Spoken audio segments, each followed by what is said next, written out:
Hey, LC3 Family Talk, Pastor David here. Look, in today's episode, I'm going to be joined by three people that are involved in our Colson Fellows Ministry. And if you don't know what the Colson Fellows is, then you will want to stay tuned. It's amazing. I can't wait for you to hear from John, Emily, and Paul. And they're going to share a little of their story along with this amazing ministry, Colson Fellows. And so now, LC3, it's time for a little family talk.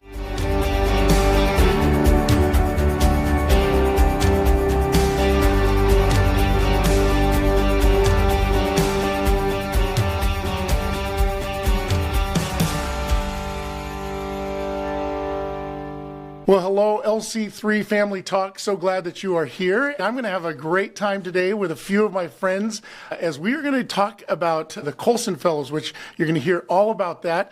But before we jump in, I would like my friends to just introduce themselves to you. Tell us a little bit about your family, a little bit about how you find yourself here at LC3. So, John, let's start with you. Okay. My name's John Benne, and my wife, Dixie, and I have attended LC3 for about 4 years now. We relocated from Seattle, and we looked for a church. After attending here, we said, this is it. This is our church family. I love that. Here we are. And I am Emily Leaming. I have been here about the same amount of time as John. My sister first found LC3 through the MOPS program and then started attending services and really encouraged me to consider this as a church. Been here ever since. Yay. My name's Paul Wagaman, and my wife and I started attending here after we retired from Marine Corps in 91, and then we went to another church for a while, and we came back a couple of years ago. We were just very interested in some of the things that were happening here, and so we've been involved in some of the training. My wife and I have been married for this year will be 53 years, and we raised two sons, Jay, who is a retired Air Force pilot now, and then our youngest son, Scott, who basically grew up in the youth group here at this church. So fun.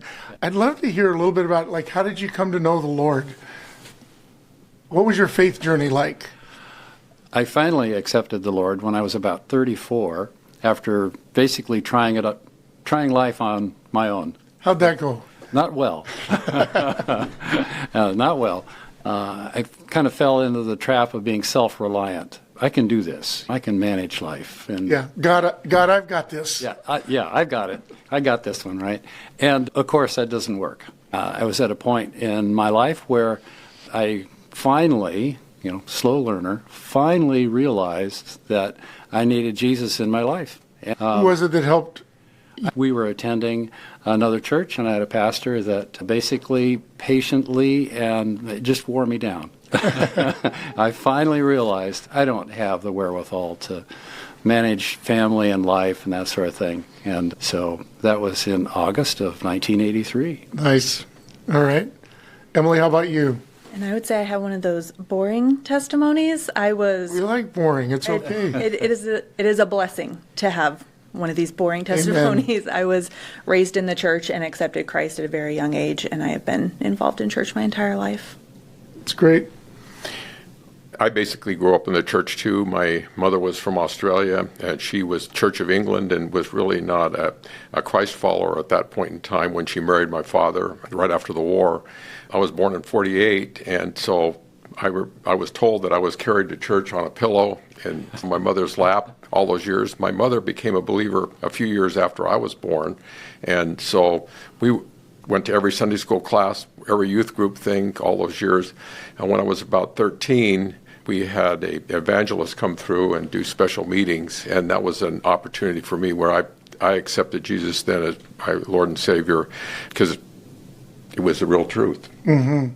Emily, you make me think of how many times I will have folks almost apologize for their boring faith story, and yet it's one of the reasons why I love even how we think about family ministries here at Lake City, which is parents are the first and best disciplers of their own children, because our hope is that we can help as many people as possible have a boring testimony to pass on to their kids, where their kids would grow up in an environment, in a place where they would, see the truth and choose to follow him early. So I love that. As I already mentioned, we're here to talk about the Colson Fellows, which I have a long history with Colson way back. I won't even say how long because it'll date me, but I've been following Chuck Colson and the Colson Worldview and all of that. And so I was very excited when we found out that we were going to be doing that here at Lake City when Pastor Mark brought that here. But just to kind of get us started, if somebody walks up to you today and says, Colson Fellows, what is that? How do we answer that question? So the Worldview program is a 10-month program. You could liken it to an academic program that you go through. You're going to be meeting with a group. You're going to be studying history, culture, the Bible, theology, science, all of these things. And you're going to be asking, how can I take my faith and what I know to be true about the world and apply it to all of these different areas? Okay. John, in that answer, she said worldview. I didn't ask anything about worldview. What is worldview? I mean, I asked about Colson, and she said, well, Colson worldview is, what's worldview? What does that mean? Worldview, we all have a worldview, whether we recognize it or not, because we are a product of our environment, of our parents, and our own life experiences, and that will form a worldview. And that's just kind of in the general sense. And what the Colson program does is, I guess, train us to look through a biblical lens at our life, our experiences, our culture, all the crazy parts of the culture that are going on all around us. And through the program really is an equipping program. The practical result at the end is you can look at topics like gender dysphoria and the current contemporary topics through that biblical lens, because culture changes. Culture has changed just in the time we've been talking. It's a moving target. But what doesn't move, what doesn't change, is the biblical truth. That's really the equipping part of Colson. So you're saying a biblical lens, meaning like I can say, well, I don't have a biblical lens, but I have some lens. So I'm looking through everything. Everybody looks at the world through some lens. Right. And if it's not biblical, then it's something else. Yeah. Exactly. Okay? Yeah. All right. Yeah. And Paul, you're just finishing. We were talking a little bit, the relief of finishing that academic gauntlet that Emily just talked about.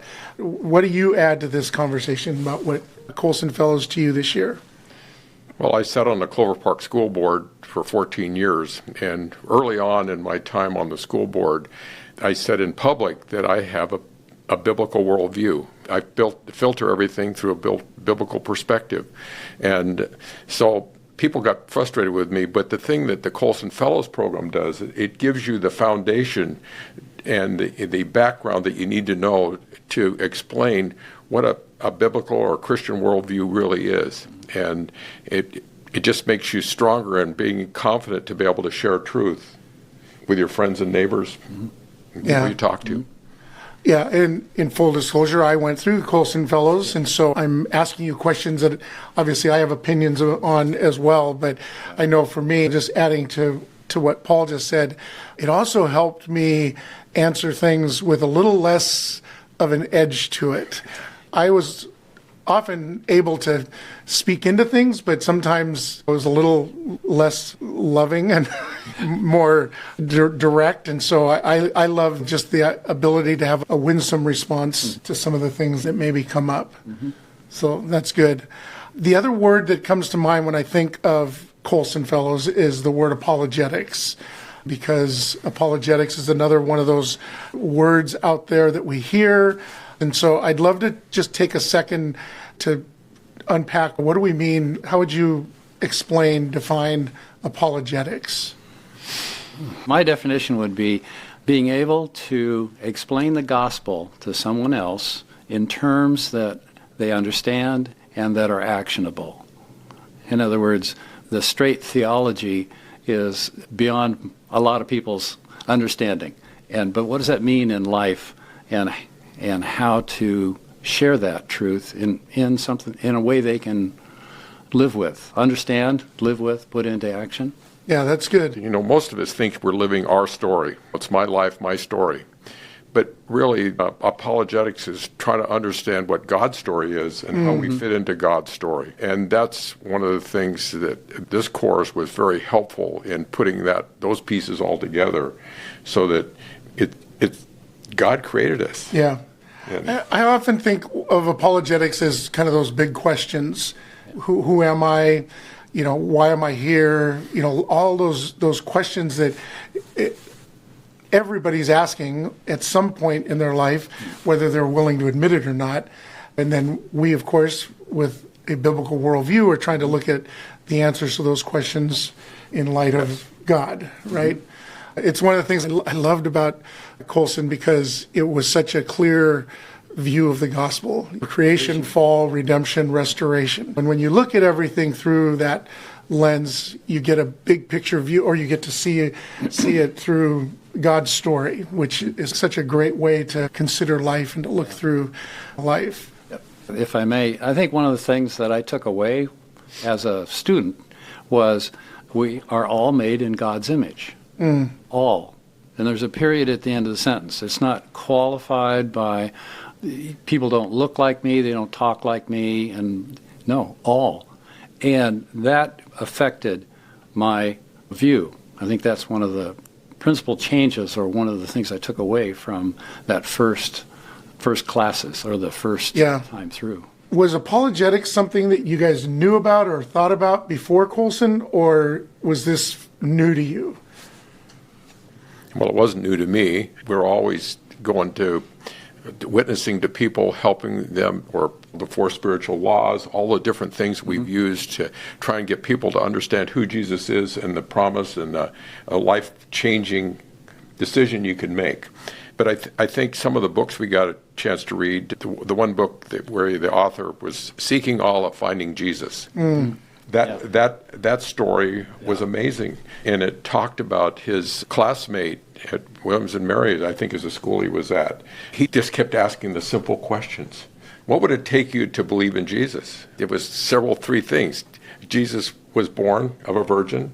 Second, that he died on a cross, and then he's risen. Those three facts. If Jesus really did those three things, then this young man and this author said, I will believe, and he did. Yeah, that's awesome. I think prior to starting Colson, I had a concept of apologetics, but it was very narrow. It was limited basically to proving that God exists.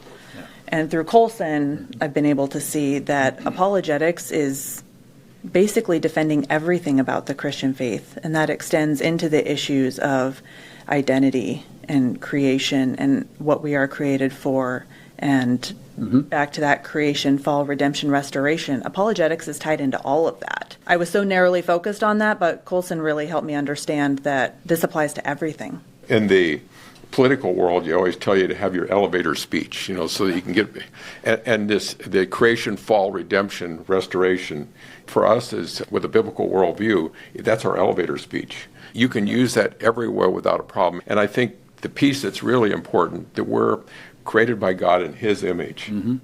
So we're image bearers, and he gave us a job to be fruitful and multiply, and that's pretty interesting. Yeah. And so that ties in the family, the children, and all those things. Yeah, that's so good.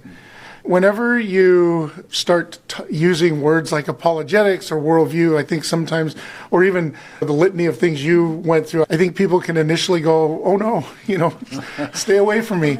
Because it is, and I'm being honest, it is a challenging study. It's not like just this simple read a couple of paragraphs and all is well.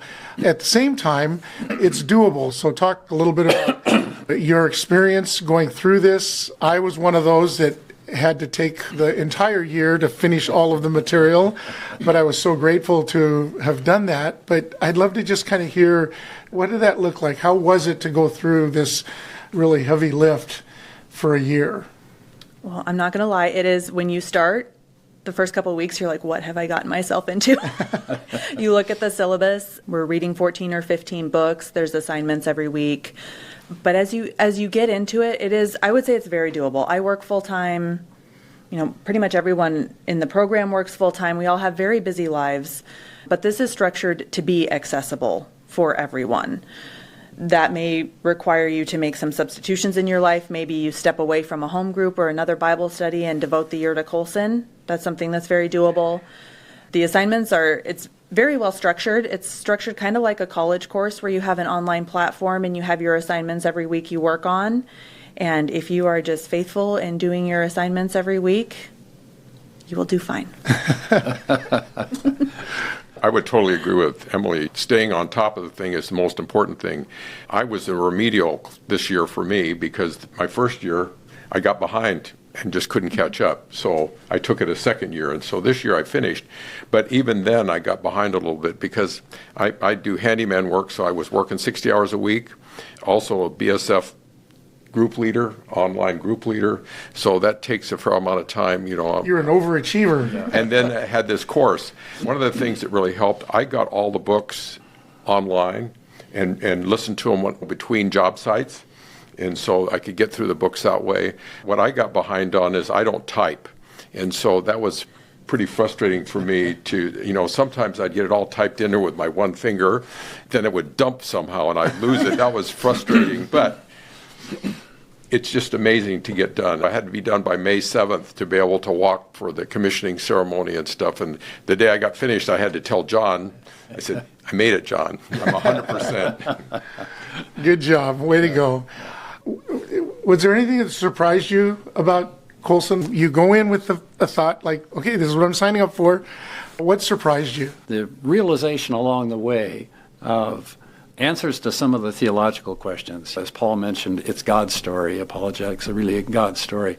I came into Colson with a light theology. Dixie is the theologian in the family, But as going through the books, the first time through, I did mostly Kindle books.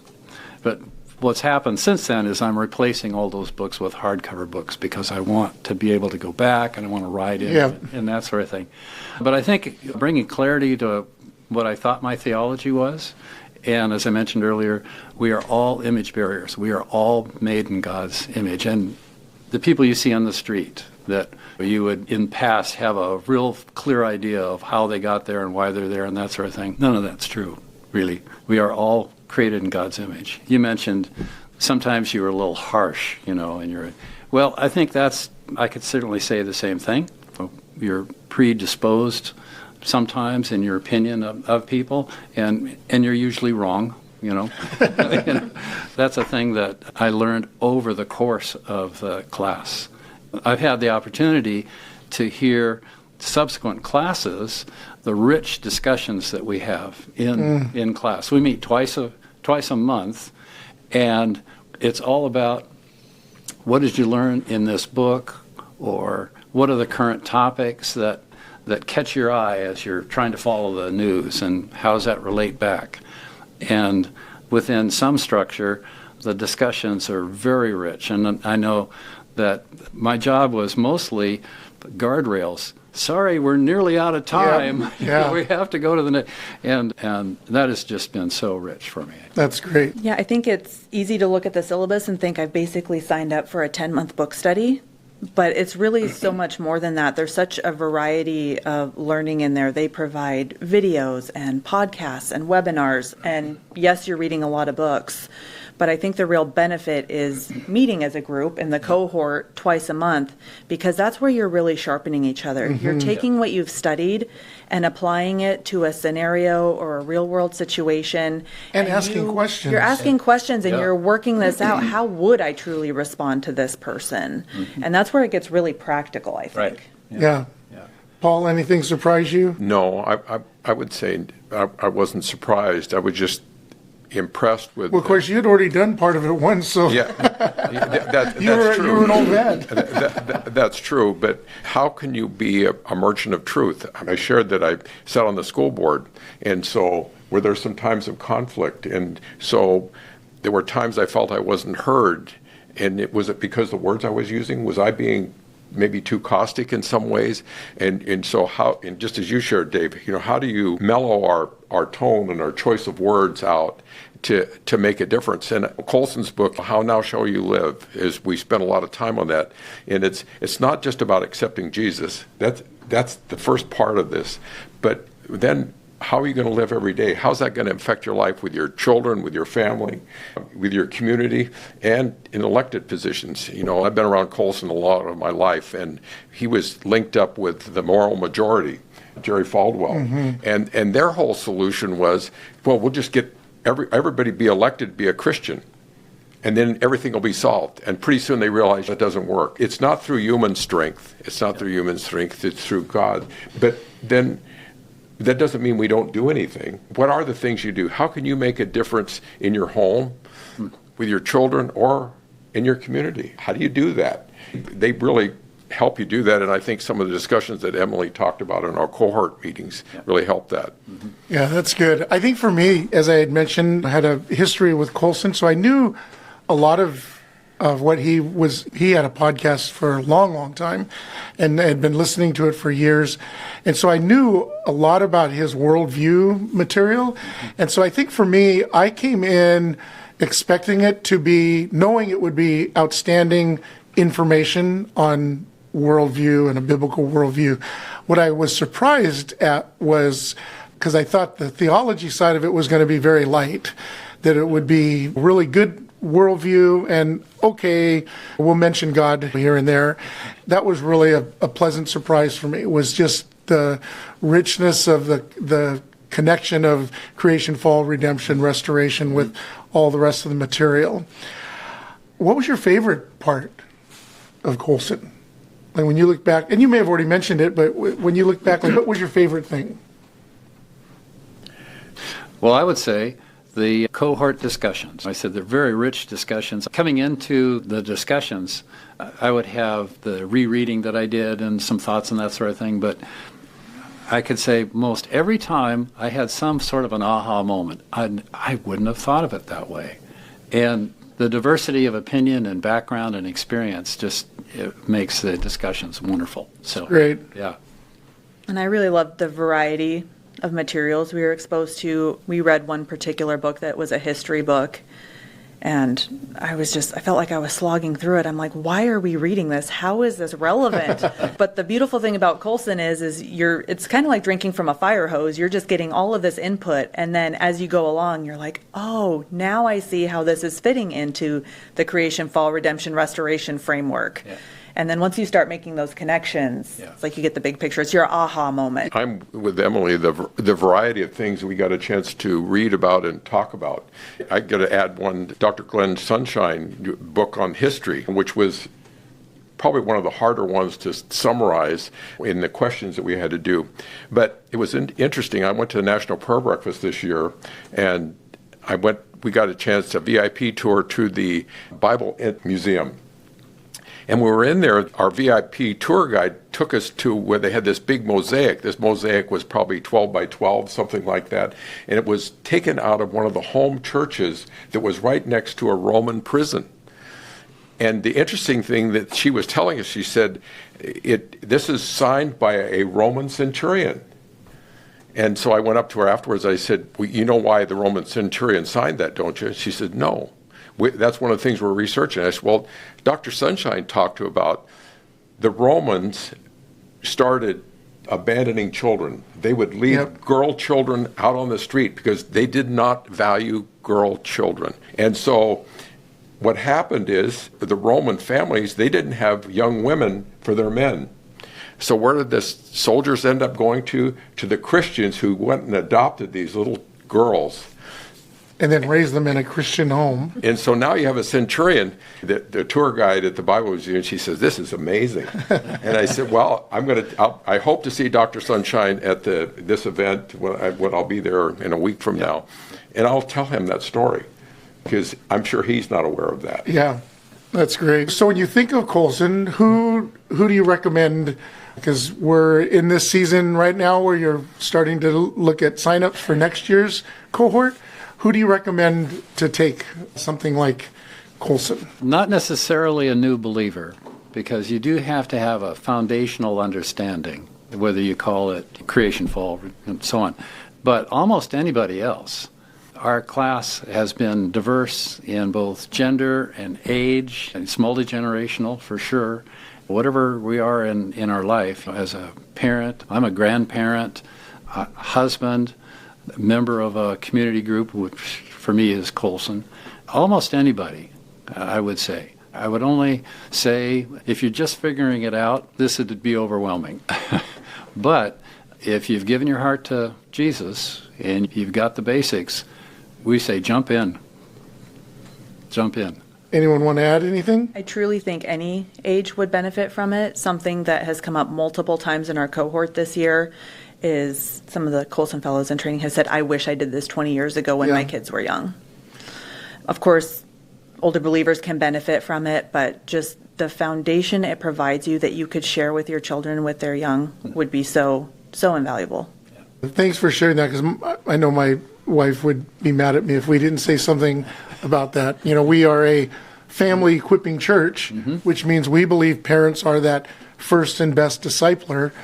And in order to disciple somebody, you need to be discipled yourself. And so even though the workload may feel overwhelming, I would just say to our church family, if you're a young parent, consider it. Figure out how you can maybe move your schedule around. It might mean taking a pause from, I think Emily mentioned that already, but maybe it means taking a pause from a Bible study or a community group or something for a season just to get through it. But the gift it would be to your younger kids that you would have this kind of a foundation to pass on would be immense for sure. I would say that for certainly parents, people that are parents, and if you're following, this story that we've been talking about, God's story, is one of our jobs is to produce children, right? Then what do we do with these children? How do we help them get to be where they need to be? And I think this course would be very, very helpful. And one of the struggles we're doing is human sexuality.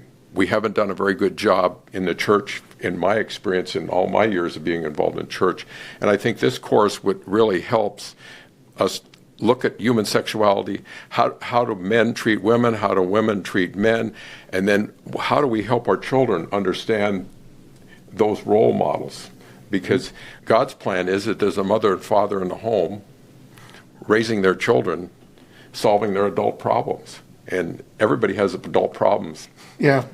And so how do you solve them and get through it? And this course gives you some resources that are just fantastic. That's great. Yeah, and in light of that, our kids, they're oftentimes going to school with kids that are living with other more challenging situations or different situations. And how do I go back to that lens? How do I help my kids look through a lens that is biblical, loving, as they look at those things? Well, and something we have to remember is culture is never neutral.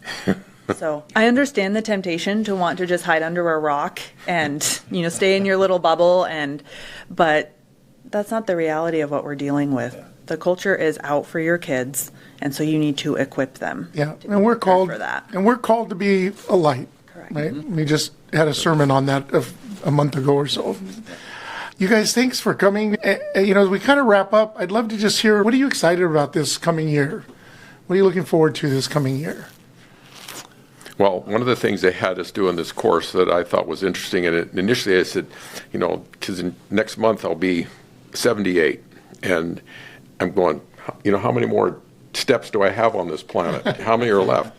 And then I said, well, if I live to 100, that means I've got 22 years to do. Well, most small businesses take about a 20-year period of time. So having a mission statement and a vision statement is pretty important. So a personal vision statement and a personal mission statement said, how am I going to live the rest of my life? What's that going to be? How does that impact my grandchildren, my children, and my neighbors, and the people in the church that I go with? How's that going to be affected? So I think that's very important. So it starts to give us the focus so that we're not wasting time. Because the Bible doesn't talk about retirement. No. It talks about serving and loving your neighbor, right? So, John, what are you looking forward to this year? Certainly another class of Colson Fellows in training, because there's parts of that are just fun. But since you brought it up, let's talk about that, because we are in this season. What does that look like? If somebody's listening to this and they're going, well, I want to at least find out more about this, how do they do that? Okay, so we are having information sessions, and the next sessions are on Sunday the 31st. Of May. Of May, that's right. Both 9 o'clock and 11 o'clock services. And there's information in the bulletin. Hit the link. And they can register until? The 31st of July. Okay. So there's time. So there's time? There is still time, yeah. Great. So we're looking forward to another class. Emily is going to be a co-director for next year. And Yahoo! Yay! Way to go, Emily. Yeah, looking forward to that. That's going to be fun. Keep this guy in line. Yeah. I will. Yeah. Emily, what are you looking forward to this year? I'm excited for the opportunity to be a co-director. They've made some changes in the curriculum this year, added some new books. I'm excited to dive into those with the Colson Fellows in training, and I just think it's going to be a great year for all of us. All right. Well, again, thank you for taking some time and joining me. Thanks for what you guys do, leading the charge, and I'm looking forward to. And church family would tell you, if you have any inkling of doing it, to go do it. And if you do want to talk to somebody about it, like John said, we have some sessions, but also just contact the office and just say, I'd like more information about Colson Fellows, and somebody will get in touch with you. All right. So, church family, thanks for joining us, and we will see you next time.